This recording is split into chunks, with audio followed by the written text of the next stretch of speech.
Good morning, student. So today topic is about discuss chrysanthemum disease. आज हम उस topic पे चर्चा करेंगे जिसमें क्राइजेंथेमम डिजीज या क्राइजेंथेमम प्लांट पे कौन कौन से डिजीज आते हैं, राइट। सो सबसे पहले हम देखते हैं कि ब्लाच ऑफ क्राइजेंथेमम जो डिजीज आता है क्राइजेंथेमम पे, पहला फर्स्ट है कि ब्लाच ऑफ क्राइजेंथेमम। अब उसका काजल ऑर्गेनिज्म है सेप्टोरिया क्राइजेंथेमिल्ला। क्या है? Septoria chrysanthemella. ये सब डिवीजन डिट्रोमाइकोटिना का फंगस है और इसका perfect stage mycosphaerella, right. Perfect stage क्या है? माइकोस्फेरेला। नंबर 2 डिजीज इसी में आता है स्टंट डिजीज। जो स्टंट डिजीज है क्राइजेंथेमम स्टंट वायरस, यह बाई वायरस होता है, वायरस के द्वारा ये डिजीज लगती है। तो number 2 disease stunt disease chrysanthemum stunt virus. और नंबर 3 है फ्यूजेरियम विल्ट। काजल ऑर्गेनिज्म का क्या है? फ्यूजेरियम आक्सीस्पोरम फार्मेस्पिसीज क्राइजेंथेमी। फार्मेस्पिसीज क्राइजेंथेमी ये भी सब डिवीजन डिट्रोमाइकोटिना का फंगस है।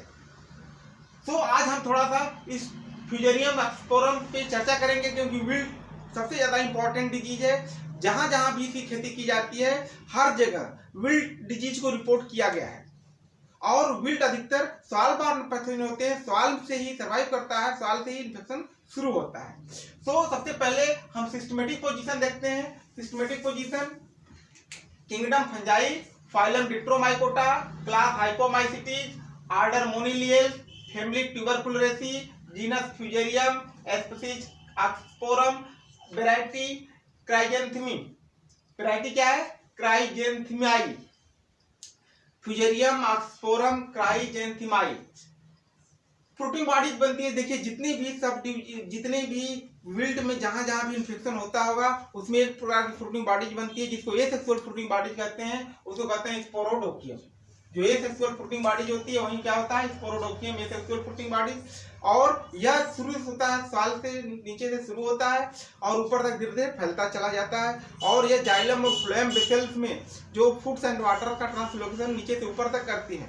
जहां पे भी फ्यूजेरियम का इन्फेक्शन होगा स्पोरोडोकियम बनना शुरू होगा, फ्यूजेरिक एसिड में बनना शुरू होगा और वो जाइलम फ्लोएम वेसल्स को ब्लॉक कर देते हैं जिससे भोजन और पानी ऊपर तक नहीं पहुंच पाता, प्लांट सूख जाता है। कुछ समय के बाद होल प्लांट भी सूख सकता है। तो इसमें स्पोरोडोकियम बनता है, right. Nature of disease soil born pathogen है क्योंकि प्राइमरी इन्फेक्शन बाई सॉइल होता है, इसलिए इसको सॉइल बॉर्न पैथोजन कहते हैं। सॉइल से शुरू होता है। नेक्स्ट है nature of pathogen facultative parasite fungus होता है। जो फंगस का नेचर होता है उसको फैकल्टेटिव पैरासाइट कहते हैं। क्यों कहते हैं? क्योंकि basically are saprophytes but under certain condition convert into parasite, it is called facultative parasite fungus. और जब ये प्लांट को मार डालते हैं उस तरह के फंगस को हम कहते हैं नेक्रोट्रॉप फंगस, क्योंकि पहुंचते ही ऑलरेडी एडवांस में प्लांट को मार देते हैं। कुछ समय के बाद फिर उसी सॉइल में सर्वाइव कर जाते हैं और सॉइल में स्पोर पड़ा रहता है। सिम्टम्स जो सिम्टम देखते हैं, disease symptoms chlorosis of 1 or more leaves are dropped. जो क्लोरोसिस होता है, प्लांट के अंदर क्लोरोसिस होते हैं, पत्तियां डिस्कलर्ड होने लगती हैं और उसके बाद उसमें से 1 या मोर बहुत सारी पत्तियां ड्रॉप होती है, टूट जाती हैं। Black necrotic spot may be appear on the stem. और ब्लैक नेक्रोटिक स्पॉट, काले रंग का स्पॉट स्टेम पे दिखाई देने लगता है। Vascular tissue become discoloured and creamy mycelium growth of fungus. जो वैस्कुलर टिश्यू है जो उसका कलर जो होता है वो डिस्कलर्ड हो जाता है। और माइसीलियम का अगर हम आर्टिफिशियल मीडिया ग्रो करते हैं, पीडीए पे ग्रो करते हैं तो क्रीम कलर की दिखाई देने लगती है, क्रीम कलर में बनता है। होल प्लांट आर विल्टेड और कुछ समय के बाद पूरा प्लांट धीरे धीरे सूख जाता है। चाहे विल्ट का इन्फेक्शन कहीं पे भी हो, सब एक जैसे प्रोसेस से होते हैं। रूट बार से शुरू होता है, नीचे टॉप रूट से शुरू होता है, धीरे धीरे ऊपर तक इन्फेक्शन चला जाता है और जिस ब्रांच पे इन्फेक्शन होगा उसकी टहनी सूख सकती है। होल प्लांट नीचे ही रूट में इन्फेक्शन हो गया तो पूरा प्लांट धीरे धीरे सूख जाता है, ड्राई कंडीशन में आता है और हमारी क्रॉप क्या होती है? डैमेज हो जाती है, लॉस हो जाती है। इटियोलॉजी, अब देखिए इस सब डिवीजन, इसमें इटियोलॉजी हम देखते हैं। सब डिवीजन डिट्रोमाइकोटिना का फंगस है, इसलिए ऑलरेडी माइसीलियम सेप्टेड होगा, ब्रांचेज होगा, वेल डेवलप होंगे। Conidia are 3 types conidia are formed. First है microconidia, 2 macroconidia and 3rd chlamydospore. Microconidia first है 3 type spore are formed. First microconidia, macroconidia and chlamydospore.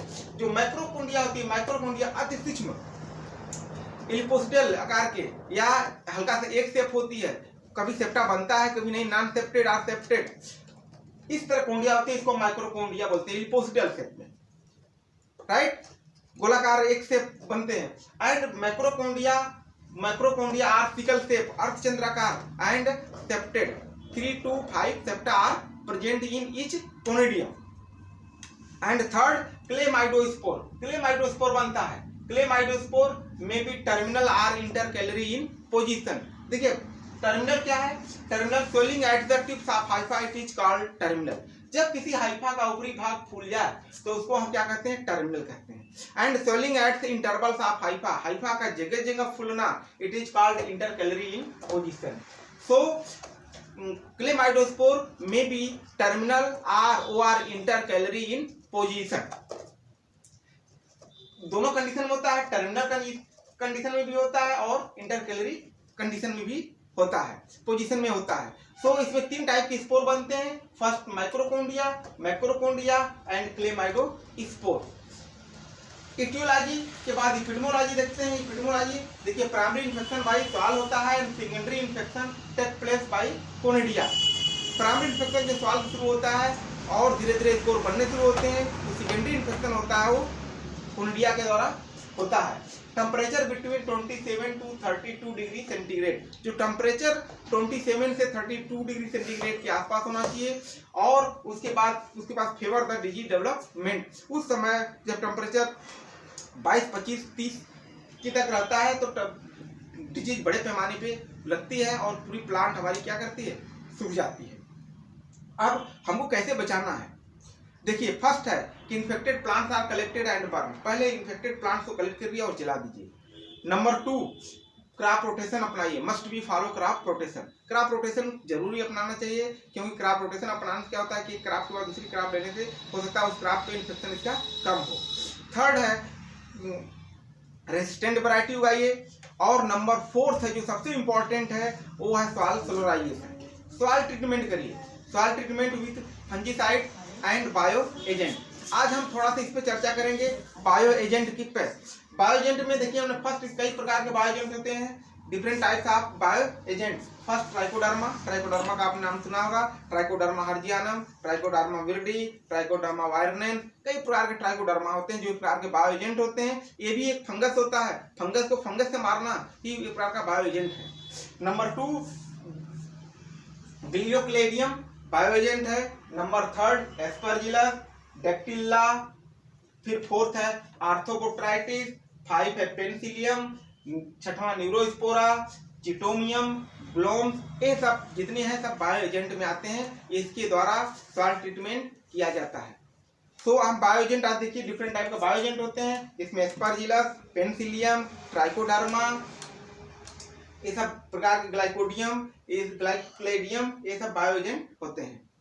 सो बच्चों, आज का जो न्यू टॉपिक है, सबसे इंपॉर्टेंट डिजीज क्राइजेंथेमम में फ्यूजेरियम लगता है, जो विल्ट होता है पूरा प्लांट सूख जाता है, जिससे हमारी क्रॉप बहुत बड़ी डैमेज होती है। तो हमने तीनों डिजीज जो सबसे इंपॉर्टेंट इसमें तीनों डिजीज लगते हैं, ब्लाच ऑफ क्राइजेंथेमम, स्टंट डिजीज और फ्यूजेरियम, तीनों लिख दिया है और फ्यूजेरियम पे ही चर्चा हमने किया है।